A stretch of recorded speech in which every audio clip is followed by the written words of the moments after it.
जिसने 9 सालों में अपनी संपत्ति को 10 गुना कर लिया हो, और जिसके नाम के पहले ही राजा लगा हो, और जिसने अपनी जिंदगी एक राजा के तरीके ही जी हो, अलीशान से, उसकी जिंदगी में ऐसी दखलंदाजी क्या हुई कि जिसके बाद मानो उत्तर प्रदेश में ही नहीं, अब वो चर्चा पूरे भारत में होने लगी है। आपने एक उत्तर प्रदेश का नाम तो ही सुना होगा, जो एक सबसे ज्यादा लोकसभा में सीटें रखने वाला जिला है। उसी में रघुराज प्रताप सिंह उर्फ राजा भैया का भी नाम सुना होगा, जो प्रतापगढ़ से आते हैं, जो 6 बार विधायक रह चुके, कई बार संसद में पहुंचे। लेकिन अब वो अपनी पर्सनल जिंदगी में ऐसे हताश हो रहे हैं कि जैसे मानो एक शेर के मुंह से एक हिरन भागता है। कैसे होता है? नमस्कार, मेरा नाम है दुर्गेश मिश्रा, हाजिर हूं एक बार फिर से नए मुद्दे के साथ में। भानवी कुमारी सिंह और साध्वी कुमारी, ये दो ऐसे नाम हैं जिनके बीच में फंस गए हैं राजा भैया।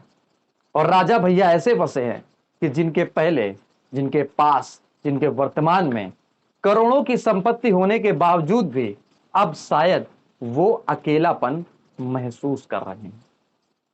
ऐसी महसूस करती हुई जिंदगी में शायद आपको यह लगेगा कि इन दोनों नामों यानी कि भानवी कुमारी और साध्वी जी के बीच में ऐसा क्या हुआ कि जिसके बाद ये राजा भैया गिड़गिड़ाने लगे, या यूं मानो कि सीधे मैदान छोड़कर भागने लगे।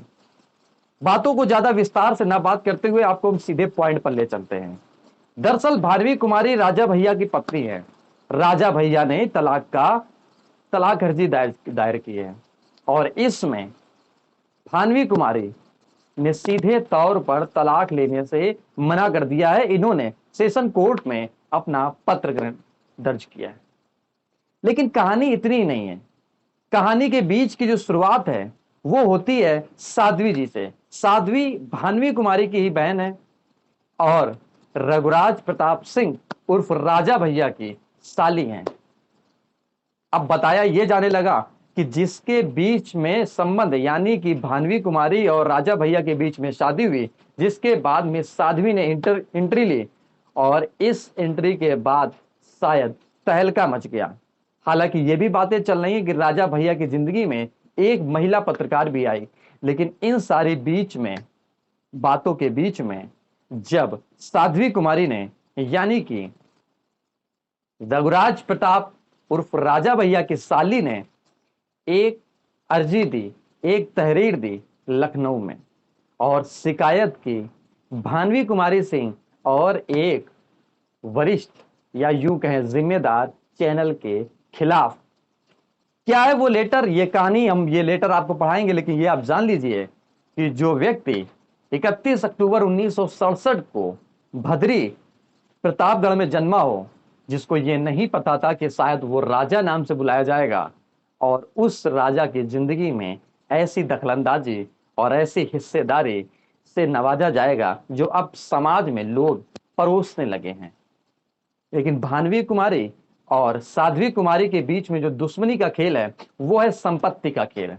जो मैंने पहले बताया कि 9 सालों में 10 गुना संपत्ति बनाई। दरअसल 2012 में रघुराज प्रताप ने जब पर्चा भरा था चुनाव में, तो उसमें इन्होंने सिर्फ 98 लाख ही रुपए, 46 लाख रुपए माफी चाहेंगे, अपनी संपत्ति दिखाई थी।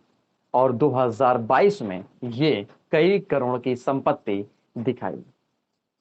अब इन दोनों संपत्तियों के बीच में शायद ये जो सूत्र बता रहे हैं कि संपत्ति का ही मामला शायद भानवी और साध्वी के बीच में है, जिसके एवज में साध्वी ने तहरीर दी। और क्यों दी ये जरा समझ लीजिए। इसमें लिखा है कि सेवा में थानाध्यक्ष कोतवाली हजरतगंज लखनऊ महोदय प्रार्थनी साध्वी सिंह उर्फ 44 वर्ष पुत्री रवि प्रताप सिंह निवासी, इन्होंने अपना एड्रेस लिखा हुआ है, और निवासी हूं। कल दिनांक 28/8/2023 को शाम मैं अपने घर पर एबीपी न्यूज चैनल को समाचार देख रही थी, जिस पर मेरे जीजा श्री रघुराज प्रताप सिंह उर्फ राजा भैया और उनकी पत्नी से संबंधित डिवोर्स केस पर विशेष कार्यक्रम आ रहा था, जिस पर संवाददाता अभिषेक उपाध्याय ने कहा कि मेरे अपने जीजा से अनैतिक संबंध हैं और जिससे मैं गर्भवती भी हुई थी और इन्होंने मेरा गर्भपात भी कराया, जिसको देखकर सुनकर मैं हताहत रह गई और संवाददाता के उक्त कथन में मेरे परिवार एवं सामाजिक जीवन में भूचाल आ गया। मेरी दो पुत्रियां हैं, बड़ी पुत्री 18 वर्ष की और छोटी पुत्री 11 वर्ष की है। मेरी पैतृक संपत्ति का विवाद अपनी बड़ी बहन भानवी कुमारी से चल रहा है। उसके कारण भानवी कुमारी द्वारा जानबूझकर झूठा एवं मनगढ़ंत आरोप लगाया गया।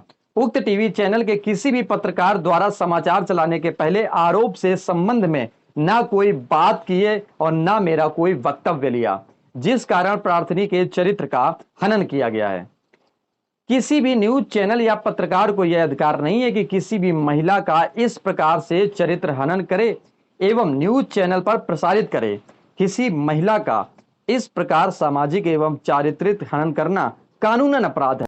उपरोक्त घटना की साजिश में मेरी बहन श्रीमती भानवी कुमारी, एबीपी न्यूज के वाइस चेयरमैन संत प्रसाद राय और संवाददाता अभिषेक उपाध्याय एवं एंकर अखिलेश आनंद सम्मिलित हैं। इसके विरुद्ध सुसंगत धाराओं में प्रार्थनी द्वारा दर्ज प्रभावी कार्रवाई करने का कष्ट करें, अन्यथा की स्थिति में प्रार्थनी को अपनी मर्यादा बचाने के लिए आत्महत्या करने में विवश होगी, जिसकी जिम्मेदारी मेरी बहन श्रीमती भानवी कुमारी, एबीपी न्यूज के वाइस चेयरमैन संत प्रसाद राय एवं संवाददाता अभिषेक उपाध्याय एवं एंकर अखिलेश आनंद हैं। यानी कि इस पूरी तहरीर में यह लिखा गया कि इन चार लोगों को, जो एंकर है, रिपोर्टर हैं और चैनल के मालिक हैं, और भानवी यानी कि जो स्वयं उनकी बड़ी बहन है, इन पर साध्वी ने आरोप लगाया और तहरीर दी। अब कहानी क्या है जो लोगों से निकल करके आई, वो संपत्ति को लेकर के आई कि शायद राजा भैया ने जो संपत्ति पहले लाखों में बताई थी और वर्तमान समय में जो करोड़ों में तब्दील हो गई, उसको देखते हुए शायद साध्वी और राजा भैया के बीच में जो भी कहानी रची हो वो राजा भैया और साध्वी को पता है। और ये बात नागवार गुजर रही भानवी कुमारी को, और भानवी कुमारी ने अब कोर्ट से भी मना कर दिया, यानी कि कोर्ट में भी अर्जी दाखिल कर दी कि मैं अब तलाक नहीं लूंगी और वो मेरा अपना घर है, वो मेरे अपने पति हैं। कहानी में आगे क्या होगा ये भी नहीं पता है, लेकिन जो उत्तर प्रदेश की सियासत में भूचाल आया है, क्योंकि कई ऐसे मंत्री हैं। अगर हम पूर्व की बात करें तो दया शंकर, आपने नाम सुना होगा, स्वाति सिंह उनकी पत्नी थी, उनका भी डिवोर्स हुआ और जिसके बाद अब राजा भैया की कतार में, राजा भैया भी एक कतार में लगे हैं। अब क्या होगा, आपकी अपनी राय क्या है? क्या उत्तर प्रदेश में राजनीतिक समीकरण का जो समीक्षा दर्शाते हैं उसमें डिवोर्स होना क्या आम बात है या खास बात है?